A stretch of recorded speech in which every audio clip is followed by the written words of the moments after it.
effective method of getting people to register folks who have not previously registered.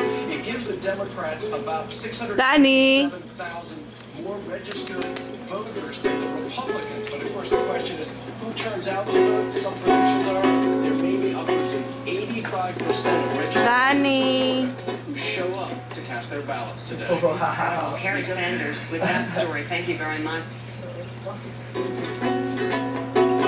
Alright, I think I'll be back. Se despeinó. He looks good like that though. Nice.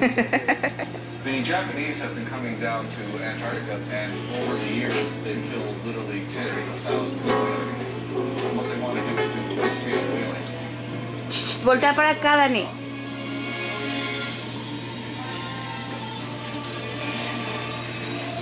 Va a leer las notas que se le olvidaron. Oh, that's how you play American on that guy. ¿Ya? Ya, síguele. The editor of thatminoritything.com, NPR contributor, Oh, wow. and Squad contributor John Ridley. John, Yeah? good to see you. John, will Barack Obama get in Burbank? It's like I'm seeing myself. It's going to be a very tight race in Burbank, but I think it's safe. I've been campaigning all morning for him out here.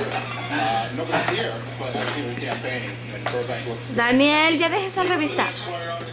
Ok. Talking about African Americans and their historic place in this country back in the Bush administration, early in the Bush administration. Talk about tonight. That's the next chapter in your story, isn't it? It is. And the big thing is this goes beyond, as I said before, the civil rights movement. You know, the civil rights movement was a lot of people forcing the courts to force the government to uphold the Constitution. What could happen tonight, Joe, is that people are choosing by their own volition to ignore race, ignore background, ignore things that don't matter, and look at the economy, look at the state of America, and decide to vote for the person who they think is most fit to lead this country. And in this case, it could be a black, biracial individual, true African American in that sense. And that is beyond historic. It really does capture, you know, Joe, the way I look at it, one of the first Americans that history historians look at Atrás, Amir, acá. who the Boston Massacre led a group of individuals to stand up for No. and now, hundreds of years later, we're looking at the first black American who could be president of the United States, Barack Obama. It's an incredible symmetry that's happening here, and a good thing for America. Ya deja el cepillo. The potential Ya. that we're looking at, I'll read Richard Cohen, the Washington Post, the election that LBJ won, John.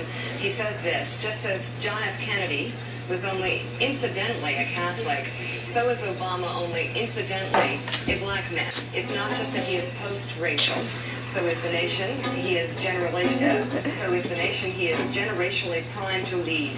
This, of course, was the dream of the man who was buried on his beloved ranch, the unheralded winner of this election. As he would put it, my fellow Americans, we have overcome LBJ. Muy bien. Bravo. There are some moments along the way here where I think race was not an issue, and that's what we have to look at. That's sort of special, no matter what happens tonight. Yeah, you know, honestly, I think that Barack Obama has not been incidentally a black man. That's true, I think, for the conservatives as well as the liberals. I mean, early on, when blacks were not polling for Obama, people were shocked and stunned. And I always said, look, Obama's a capable individual, but in the black community, we see guys like him all the time. There were questions about, is he black enough, which I thought were ridiculous at the time and still do. There were problems in the Democratic Party. Remember Geraldine Ferraro saying that he was a lucky black man. Certainly going into the wider election, there have been all kinds of accusations and difficulties. I think the big deal was when the economy imploded, when America was hurting as a group, they threw race out the window and said, look, we're all hurting. We can't be petty. We need to look beyond this and really look at people. And I think, you know, I'm not happy that the Obama went down. I don't think that's the only reason Obama went over. But I do think that that is a compliment to America. When the chips are down, they set aside race and differences. ¿Ya te vas? And really thought about what's important to us Bye. as a nation. Damn right. Bye. Bye, Danny.